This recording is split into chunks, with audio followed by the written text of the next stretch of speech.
যাকে সবথেকে বেশি সহযোগিতা আমি করেছিলাম। গ্রামীণ ব্যাংকের ম্যানেজারের পদ ৬,০০০ টাকা বেতনের চাকরি ৯০ সালে পেয়েছিলেন। আমি ৯৬তে সরকার আসার পরে এই গ্রামীণ ব্যাংকে ৪০০ কোটি টাকা দিয়ে এই গ্রামীণ ব্যাংকটাকে আমি দাঁড় করিয়ে দিই। শুধু তাই না, গ্রামীণ ফোনের ব্যবসাটাও ওই ডক্টর ইউনূসকে দিয়েছিলাম। আমার কাছে বারবার ধর্ণা দিয়েছিল। বলেছিল ওখান থেকে যে লাভ হবে সেই লাভের অংশ যাবে গ্রামীণ ব্যাংকে। তা কিন্তু যায়নি। বরং এগুলি বেচেই খেয়েছে, মানি লন্ডারিং করেছে, দুর্নীতি করেছে এবং তার ক্ষমতার লোভ আজকে বাংলাদেশকে ধ্বংসের দিকে নিয়ে এসেছে। একটি মানুষের ক্ষমতার লোভ বাংলাদেশকে জ্বালিয়ে পুড়ে ছারখার করে দিচ্ছে। তার মধ্যে কি এতটুকু মনুষ্যত্ব বোধ নেই? কৃতজ্ঞতা বোধ নেই? যেই তার উপকার করে তার উপরেই তার মাথায় আঘাতটা করতে হবে। কেন?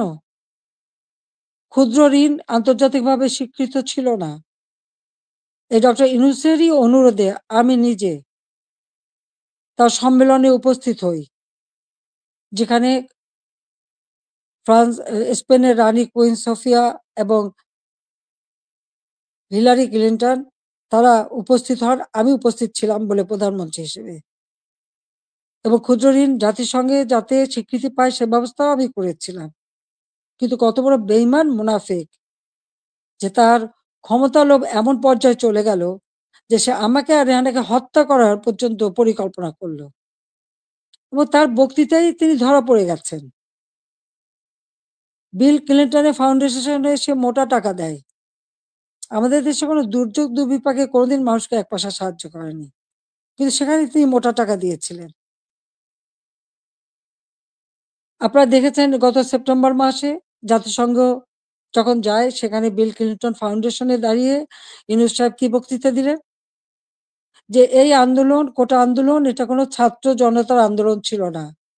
এটা ছিল তার মেটিকুলাসলি ডিজাইনড আন্দোলন, যা তার মাস্টার মাইন্ডের মাধ্যমে করা। ওই মাহফুজ আলমকে তার পরিচয় করে দিয়েছিল মাস্টার মাইন্ড হিসেবে। তার অর্থটা কি? ছাত্রদেরকে বিভ্রান্ত করা হয়েছে। আমাদের ছাত্ররা কোমলমতি, তারা ঠিক কোনটা সঠিক সবসময় তো বুঝতে পারে না, তারা ঝুঁকে চলে এসেছে।